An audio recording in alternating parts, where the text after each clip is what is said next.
is a ladder of your fall. When Krishna thus insisted that everyone must learn to live self-controlled, controlling the sense organs, the average man will always feel that you are unnecessarily interfering in my private life. What have you got to do, saint or sage? Why are you interfering with my life? My Lord, the great Lord, has made such a beautiful world. He, out of love, has given me the eyes, ears, nose, tongue, skin to enjoy them. And I am being put in the midst of it. And you are telling me control. If control is what is wanted, Lord would not have given me the eyes, ears, nose and tongue. Or such beautiful things to see, beautiful things to hear, beautiful things to fragrance.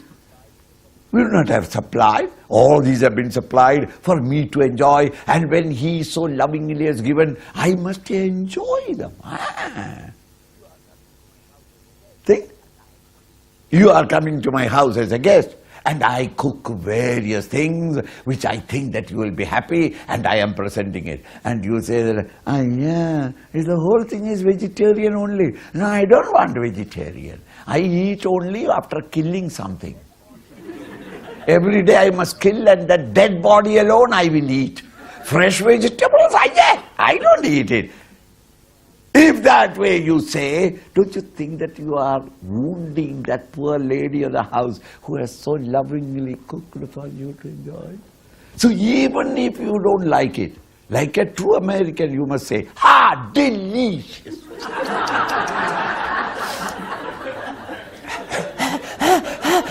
You're delicious.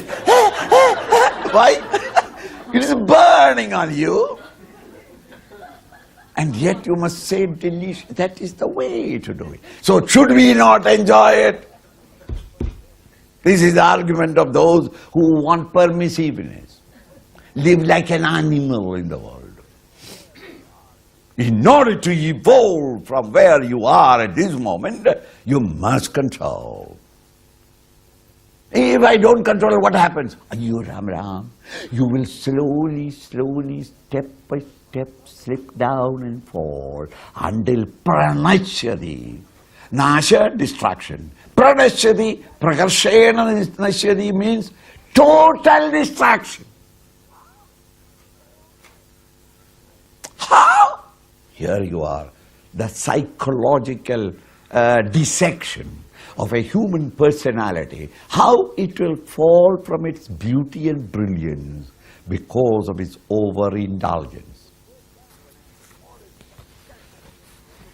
Even a modern psychiatrist will have to bow down, saying that how beautifully it has been expressed.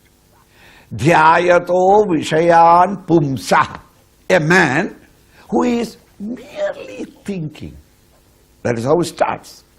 Of vishaya, of sense organs. Ayyo, the neighbor's wife is very beautiful. How nice she is. You go on thinking about it. Now you are not doing anything. You are a morally great person, ethically a perfect, a gentleman. But this is how it starts. Jayado vishayan pumsaha. And when that thought of her, or that land, that property, whatever it is, once you start thinking, these thoughts increase slowly. This arch of thought that connects you with that object of desire is called sangasteshu upajayade. You become extremely attached with that object or that being. Continuously think, that is why all your wives keep her photo in your office room. She slowly brings it in their handbag and then slowly and goes away. Why? Constantly you will be seeing her in between the work. Oh, my wife, the mother of my children. Oh, that thought continuously comes. It develops into a great attachment. Sangasteshu upajayade. So start with that thought. Then the thought becomes a little more thicker, it becomes attachment. Sangat sanjayate kama. When that attachment has become strong, that attachment develops into kama, a blind lust to enjoy that object, to possess that object, to embrace that object, to indulge in that object.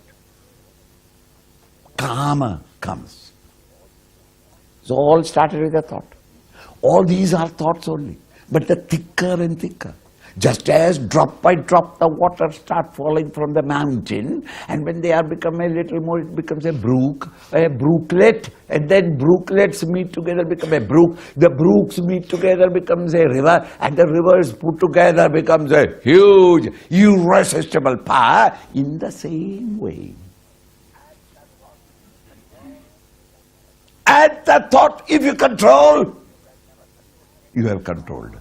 Afterwards, you can never control. It goes on multiplying.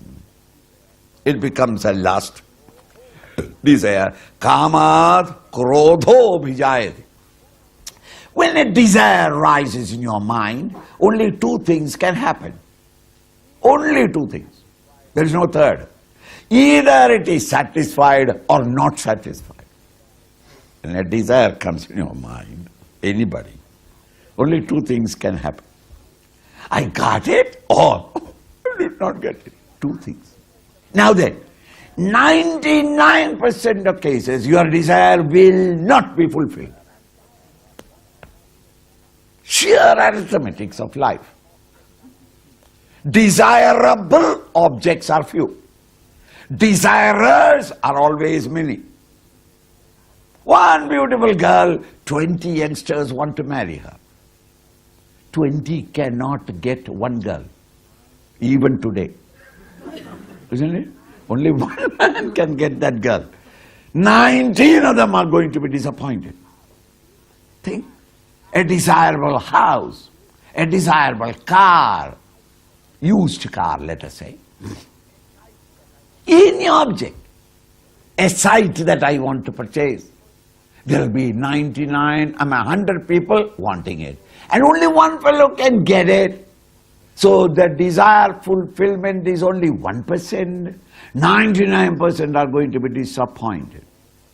When your desire is disappointed, that desire impulse itself becomes krodha, wrath, not anger, extreme anger. The intensity of the anger will be determined by the intensity of the desire that you had. If you had not much desire, he took it, never mind, let him be, better luck next time. And because I didn't like it. But really if I want it, every cell in me is demanding it, and then somebody else gets it. By God, I tell you, I will not allow him to enjoy it. I will throw acid on her face. For what? He should not enjoy it.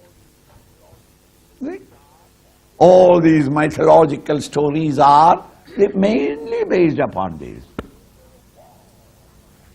In good old days, there were wars for this purpose. Wrath comes in. When the supreme anger comes, krodhad bhavati sammoha. When you are extremely angry, you start seeing things which are not there. Haven't you heard? Friends fall off. Once fallen off, you are angry. There afterwards you see that he was a devil. He was a devil incarnate. I never knew it till now. Now only I know him. He is not an ordinary human being. He is a devil. He has got two horns and a tail. All sorts of things will come. Delusions comes. When one's anger has brought delusory misconceptions in your mind, your discriminative power called buddhi, intellect, lost. You cannot judge anything properly. Who is standing there? Should I kick him or not? You are in anger. whether it is your father or your mother or your brother, you are ready to shoot them if necessary, according to your anger. You may be a criminal lawyer. You know all the law, the consequence of it, but then at that time you know nothing. Many of the murderers, in the beginning, in the first murder, he is always in such a mood. And the defense generally is that my client did not know what he was doing at that time. And your lordship, if you were in his shoes, you too would have killed him. I mean, this is one of the defense in all criminal cases. And it is true.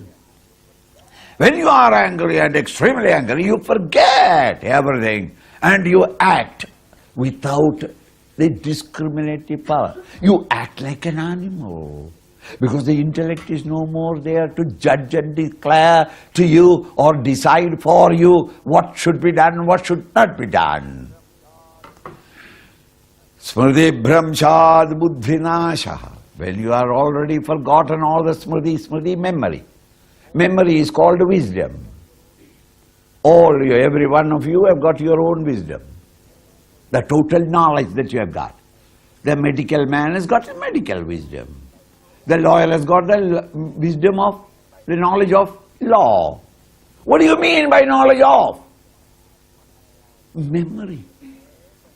What I have known, read, experienced, all of them put together, memorized, and that total memory is called my wisdom. It is with reference to this wisdom that I judge things. When that wisdom is gone, the intellect cannot judge properly. Buddhi nashad, when that intellect is gone, man minus intellect is worse than an animal.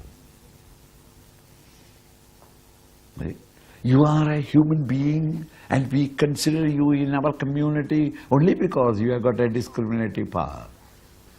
If you have lost that buddhi, you are exiled from human society. Naturally, you go to the animals and say that I belong to you. Animals will not touch you by their tail. Why? You are such a weakling, my dear. You want winter time, winter clothes, and summer time, summer clothes. We have not got such things. You understand? A little climate change, actually, you are sick. There is no hospital here available. You want cooked food? We don't. We take only raw food. Animals say that you can't survive 24 hours here among us. Chale jao. Go. See, neither you are an animal, you can't survive, nor can you live as a decent human being. When one's buddhi is gone, you are pranashari, totally destroyed. 8 stages, a ladder of 8 steps. And you start falling down. All because the thoughts became sensuous. You got enchanted by an object outside. And then you thought that, I am an honest man. I don't do anything. I am a brahmachari, a spiritual man, and only I have got companionship with. So I hold her hand at all times in meditation. This is the American method of spirituality. I am not joking. See, she gives me spiritual strength and I give her spiritual strength. And together we can proceed further. Never can you proceed. Together you can become my parents. That is all, nothing else. Sensuous thoughts, when they arise, immediately it must be stopped. Change it into creative thoughts. If you don't do that, the thoughts will increase. The thicker thoughts is called attachment. The attachment that still thickens the thoughts. And that is called the kama, desire, lust, to possess it. And when that desire is not fulfilled, you become angry. When so angry that you forget your own wisdom And once wisdom is gone, your discriminative power is gone. If I give you a cup of coffee and I ask you, how is the coffee? How do you judge it? With reference to your memory. You had an ideal cup of coffee sometime in South India, you got it. Afterwards you could not get that kind of coffee. And then you remember it, so.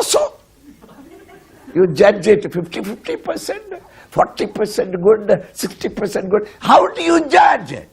With reference to your memory. If I give you Faluda, and you are taking it for the first time, Faluda. How is the Faluda?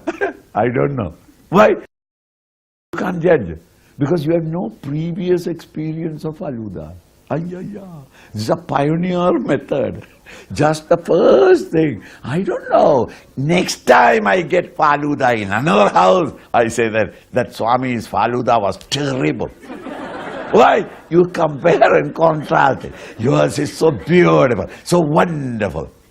Until the third place you get and say that those two are useless. This is the ideal one. Thus you slowly develop. Think.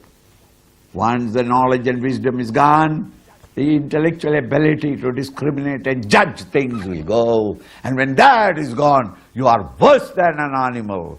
Pranashari, completely gets yourself destroyed.